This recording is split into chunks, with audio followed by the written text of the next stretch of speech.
maior porto da América Latina completa 131 anos de muitas histórias e triunfos. Um gigante santista responsável por gerar milhares de empregos. Neste programa especial, vamos conhecer mais sobre profissões do setor portuário. Um mundo de dimensões astronômicas. 16 quilômetros de cais, 55 terminais marítimos e retroportuários, 7,8 milhões de metros quadrados de área útil, 66 berços de atracação de navios. Uma cidade à parte que emprega mais de 33 mil pessoas, direta e indiretamente. O presidente da Praticagem de Santos, Fábio Fontes, tem em mãos o papel de gerir e auxiliar no desenvolvimento de profissionais que atuam na praticagem. Aqui na Praticagem é uma pequena empresa onde trabalhamos 60 práticos. Para atender as necessidades operacionais desses 60 práticos, nós mantemos aqui 140 colaboradores de diversos níveis, né? Você vê o grau de complexidade que essa atividade incorpora. O trabalho de retaguarda, sem falar no porto. O prático depende do rádio, depende dos rebocadores, depende dos atracadores. Tudo isso forma um conjunto, um complexo bem organizado, do qual resulta essa atividade que a gente, enquanto não tem notícia, está tudo funcionando bem. Para se tornar um prático é exigido um enorme conhecimento dos canais e muitos anos de estudo e experiência. Além das provas escritas, tem uma prova oral, prática, tem uma prova no simulador de manobras, aí tem prova antidroga, tem prova física de barra, tem que fazer tantas barras em tantos minutos, tem que nadar tantos metros, tem que flutuar no mar profundo durante 20 minutos, enfim, tem um exame físico muito rigoroso. Depois dessa fase completada, os poucos aprovados são encaminhados à praticagem. Então a gente recebe esses homens que são simples candidatos aprovados no processo seletivo. Aí chega aqui, eles são registrados como funcionários da casa, porque ele vai passar um período de 1 ano e meio fazendo treinamento prático com os práticos todos. Depois que a praticagem mandar um ofício para o auxiliar marítimo, assegurando que aquele candidato está treinado, sem esse papel, a Marinha nem faz o segundo exame. Então a Marinha marca um exame, e esse exame como é feito? É uma banca, tem 3 oficiais da capitania, 2 práticos e o candidato a ser examinado. O candidato que está passando de praticante de prático para prático, ele vai fazer uma manobra simples de um navio. Vai atracar um navio em qualquer lugar do mundo, qualquer navio. Depois ver se está aprovado, não tem nada, se foi aprovado ou não. Aí ele começa com o prático júnior, e aí ele atravessa uma etapa de 4 anos, que ele vai gradativamente aumentando o porte dos navios que ele pode manobrar. Depois de 4 anos ele passa a prático sênior, prático pleno. Eu vou para bordo do navio como uma pessoa, como vai para uma sessão de cinema. Mesma coisa, para mim, vai assistir um filme no Netflix, eu estando a bordo do navio, 2, 3 horas, eu estou feliz da vida. E quem também trabalha feliz no Porto de Santos é a Laura, que é uma das primeiras mulheres a ter a função de supervisora de segurança portuária e mostra no dia a dia toda a força e determinação feminina. O papel das mulheres dentro do Porto de Santos, ninguém melhor que a Laura para contar a sua história, já que ela é a segunda mulher a ocupar a função de supervisora de segurança portuária na história do Porto de Santos. E Laura, eu já queria que você falasse como você entrou dentro do Porto de Santos, você que é formada em pedagogia, como que isso aconteceu? A minha história no Porto de Santos é uma gratidão. Na verdade, realmente sou formada em pedagogia, sou psicopedagoga, dei aula durante um tempo, mas o meu amor sempre foi o Porto de Santos, principalmente por causa da história do meu pai, que ele era da Marinha Mercante, E eu entrei aqui em 2011. Eu fazia faculdade, era um trabalho de turno como monitoramento. E eu acreditava, na verdade eu vim com toda a minha fé, mas assim, poxa, eu faço faculdade, como é que vai ser? E graças a Deus, em 2011 mesmo, eles me chamaram, eu comecei a trabalhar e me dediquei tanto e amei tanto estar aqui. Eu amo fazer parte da família Porto de Santos, né, que para mim é uma honra. E em 2018 houve a saída do antigo supervisor de segurança e daí houve a oportunidade de entrar para o cargo. E no meio do caminho você acabou descobrindo uma doença, mas que o que poderia ser um empecilho ou mais uma dificuldade, na verdade tem te fortalecido a cada dia e você continua aí na função, na empresa. Em 2018, eu recebi a carta de promoção da mão do meu gerente, o Ademilson. Quando eu recebi a carta de promoção, eu dormi, fui para casa, né? Vibrei com todo mundo, dormi. Quando eu já acordei sem sentir da cintura para baixo. E a doença se chama osteonecrose. Ela fez um colapso nas duas cabeças do fêmur. E hoje eu tenho uma companheira, que é minha muleta. Eu falo que é meu amuleto. E ao contrário do que as pessoas faziam antigamente, que eu olhava e falava assim, ai, tadinha, porque assim, a gente não tem limite, nós somos limitados. Minha cirurgia custou R$69 mil, onde eu não tinha nem 3 centavos. E foi o terminal, como eu falei, minha gerência, fazendo rifas, todo mundo comprando, fizeram vaquinha online e no final eu consegui. Dentro do porto existem profissões diferenciadas, até aquelas que muitos não imaginam operam nele, assim como o mergulhador, que pode atuar em serviços de fiscalização e inspeção de obras subaquáticas.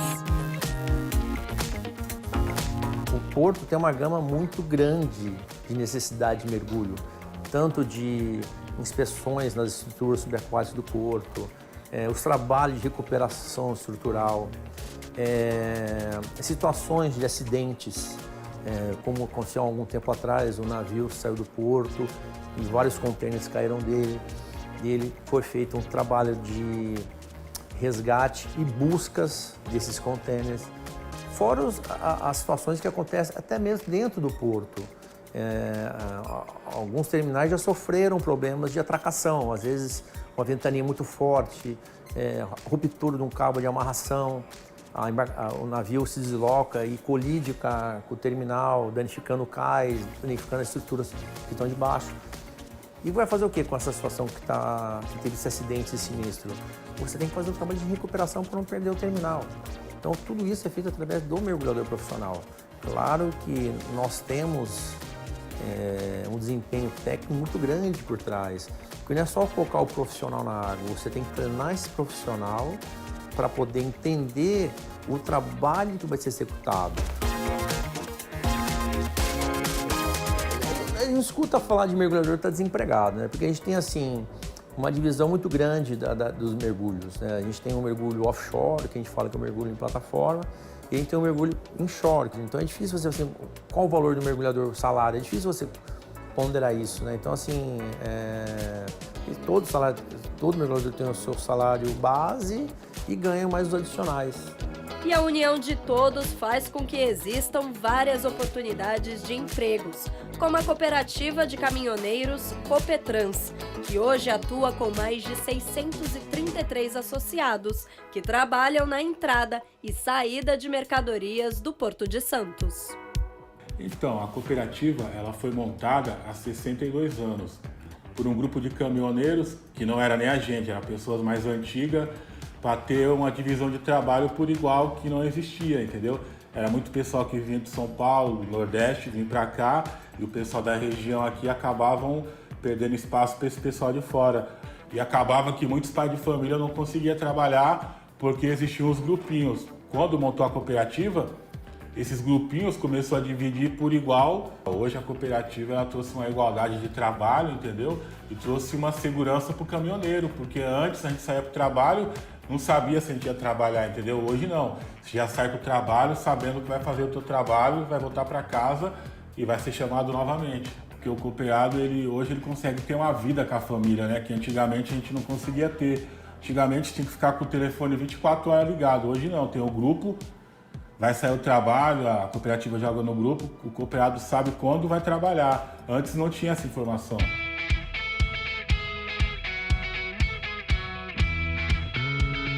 A gente tem aqui 30 funcionários, que é o que trabalham para movimentar essa engrenagem, que a cooperativa ela trabalha 24 horas, entendeu? No Porto de Santos, a gente não para. Então a gente fica aqui 24 horas e as pessoas distribuem o trabalho da maneira certa para cada um. O PX nosso, que é chamado de chapeira, ele é como se fosse uma vaga de táxi. O caminhoneiro tem direito ao seu trabalho, do 1 ao 633, entendeu? Aí, número 1, chamou para o trabalho, vai até o 633. Chegou no 633, volta para o 1 de novo, entendeu? 131 anos de história, de trajetória, na vida das cidades da Baixada, Santos, Guarujá, Cubatão, na vida das pessoas, dos trabalhadores, dos operadores portuários, dos órgãos intervenientes. Essa movimentação ela é fruto de muito trabalho, de muito empenho, de muitas pessoas. E no próximo bloco, vamos conhecer cursos profissionalizantes e oportunidades de trabalho no Porto de Santos, além de uma entrevista exclusiva com o ministro de Portos e Aeroportos, Márcio França. É daqui a pouco, não saia daí. Voltamos já já.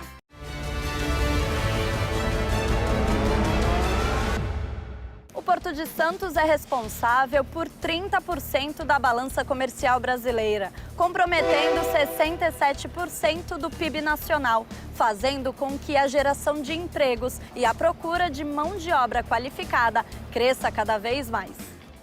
Dentro do Porto de Santos existem mais de 50 funções diretas e indiretamente. Para isso existem alguns cursos que ajudam os profissionais que buscam esse tipo de vaga. Eu estou em uma das principais escolas da região que oferece cursos dentro da área portuária. Eu estou com o Jerônimo, que é técnico, é instrutor aqui da escola, e eu queria que você já começasse falando sobre os cursos oferecidos para a área portuária. A gente tem começando aqui pela vistoria e reparo de containers, eu tenho a conferência de carga, eu tenho o operador de empilhadeira, né, que é a pessoa responsável por fazer a movimentação dos containers, eu tenho o auxiliar de importação, tenho despacho aduaneiro, ship planner, que é o planejamento de navios, aquela pessoa que é responsável em fazer o planejamento dos containers a bordo dos navios. Então, basicamente, a gente tem a parte documental e tem a parte também operacional.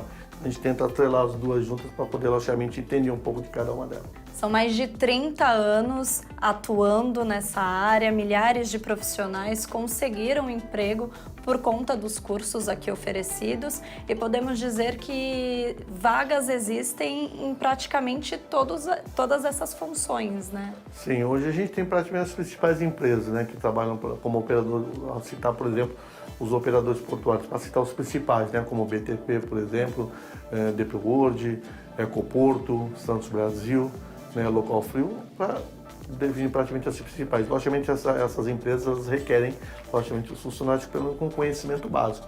E hoje, por exemplo, para você entrar numa empresa como o BTP ou Santos Brasil, logicamente você tem lá o operador de gate, o auxiliar de gate, que seria, por exemplo, praticamente uma função básica, um pontapé inicial. Então, para você entrar, por exemplo, que seria necessário hoje para eu poder entrar numa BTP, por exemplo, como um operador de gate ou auxiliar de gate, normalmente seria a mesma função, só muda no caso dependendo da empresa. Mas hoje eu necessitaria, por exemplo, que eu tenho o ensino médio, que hoje em dia praticamente é o mais comum, eu não posso ter menos que isso, o ensino médio, informática básica e o curso de vistoria de containers. Com essas três coisas em mãos, eu já consigo entrar dentro dessas empresas, né?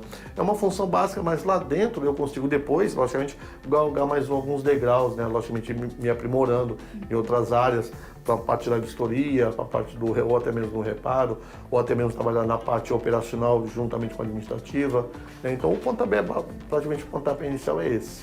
E não são somente escolas particulares que oferecem cursos de qualificação e atuação portuária, mas a Fundação Senep oferece oportunidades a todos que sonham em trabalhar no setor.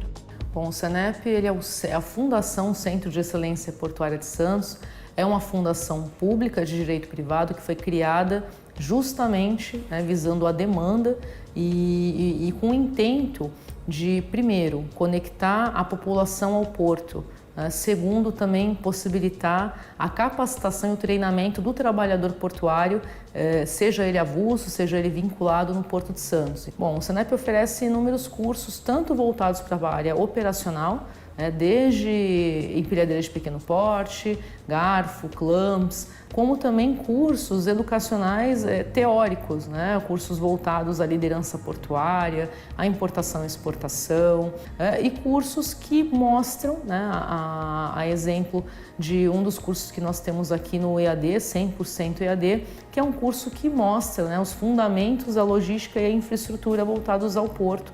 É um curso introdutório para qualquer pessoa que queira conhecer o mercado portuário fazer. Existem possibilidades, primeiro com a nova FIPS, a Ferrovia Interna do Porto de Santos, então novos empregos vão ser gerados, novas funções vão ser abertas e Santos tem sim um mercado muito propício e profissões que só basta o interesse e fora isso, claro, a capacitação, a vontade de aprender e eu digo mais ainda, o amor pelo porto, porque é muito bom trabalhar no porto sabendo que você gosta do que você faz dentro do porto.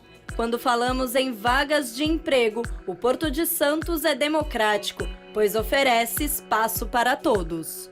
Tem muitas empresas de terminais portuários que fazem o recrutamento desses aprendizes, para que eles possam desenvolver, como profissional e também uma parte de potencial de um capital humano para essa empresa, Eles começarem ali como menor aprendiz, jovem aprendiz, hoje é o termo mais correto para dizer, e assim eles vão conseguindo fazer uma trilha de carreira. Tem espaço também para mulher, tem muitas mulheres hoje em dia que trabalham com máquinas grandes de movimentação de container, como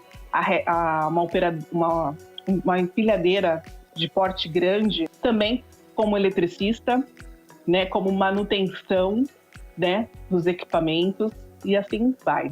E agora, para falar sobre os planos dentro do Porto de Santos, eu converso remotamente com o ministro dos Portos e Aeroportos, Márcio França. Ministro, muito obrigada por nos atender e eu queria já que o senhor falasse sobre como é estar à frente do Ministério e por ser da região da Baixada Santista, falar do Porto de Santos é quase como estar em casa, não é mesmo? É verdade. Você sabe que da primeira vez que o presidente Lula criou esse ministério foi uma sugestão nossa, há alguns anos atrás, E já por conta de entender que o assunto porto fica muito pequeno quando você coloca ele dentro do transporte, Porque é evidente como nós temos muito mais rodovia, automóveis, caminhões, o assunto rodovia acaba sugando a energia de qualquer ministro dos transportes. Quando você dá uma atenção mais especial para assuntos como portos e aeroportos, você quer dar um destaque, quer dar uma influência, a possibilidade de você, que é ministro, chegar no presidente da República e levar alguma situação específica e, naturalmente, por ser daí, é a primeira vez que nós temos a oportunidade na nossa região de ter um ministro cuidando de um assunto que tem a ver com a nossa vida e local. Na época, o ministro que foi nomeado era do Ceará, é meu amigo, Pedro Brito, mas não era daí. Eu acho que foi uma homenagem do presidente da República, do Lula, à nossa região, escolher alguém que tem vínculo com o assunto Porto, porque quando eu olho com minha cara, a gente já lembra de Porto de Santos, Os 131 anos do Porto de Santos, e eu queria que o senhor deixasse um recado para todos aqueles que fazem acontecer e não deixam que essa grande potência pare, Olha, o Porto de Santos, ele é um porto histórico e 100% decisivo na questão brasileira, A partir você sabe que o primeiro porto, na verdade, alfandegado foi o Porto de São Vicente, Porto das Naus. Mas depois, logo depois, por conta do calado, ali da chegada da onde tem a Ponte Pênsil, ele foi transferido para Santos. E desde lá, ele vem mantendo uma luta muito importante. Esses trabalhadores têm regras especiais que precisam ser adaptadas. Nós vamos conseguir fazer um acordo que fazia anos que estava em pendência, que é a situação do porto, do regime de previdência de todos os portuários. Nós estamos no finalzinho desse acordo, que vai ser uma coisa muito importante para 10 mil famílias que vivem nesse setor. E a gente quer que o Porto de Santos seja cada vez mais pujante, esteja ele hoje é o 41º, 42º maior do mundo. A nossa meta é que ele esteja entre os 10 maiores, porque do ponto de vista de localização, o Porto de Santos é impecável, né? Não existe você estar num ponto tão central. Ele tem uma especialidade, claro, para efeito de contêineres e passageiros. Ele é um porto estreito e mais comprido. E ele tem muita área ainda para ser expandida. Há anos e anos o porto foi construído nas costas de muita gente que sobreviveu ao longo dessa história para manter o porto que está aí hoje, né? E a gente não tem nenhum preconceito que tenha privados junto operando. Se forem bons parceiros, que eles venham cada vez mais. Nós vamos ter, a partir desse ano, a mudança relevante na questão da utilização do Fundo de Marinha Mercante para efeito de melhoria portuária, que é uma novidade significativa, porque é um grande volume de recursos novos que chegarão. E, na minha visão, que é a do presidente Lula, a possibilidade de nós começarmos a pensar em executar nesses próximos anos a questão da Rota 4, que é a ligação do túnel por debaixo do mar, que vai trazer o gás lá das plataformas até o nosso litoral. Quando isso acontecer, a indústria vai voltar muito forte em toda a região, porque ela vem com um preço muito mais barato de gás, e no mundo todo, onde tem gás barato, tem indústria muito forte, é o que vai acontecer nos próximos anos. E o maior porto da América Latina segue crescendo, batendo diversos recordes e gerando oportunidades a todos os brasileiros. Parabéns, Porto de Santos! 131 anos dando orgulho à nação e sendo essencial para a economia mundial.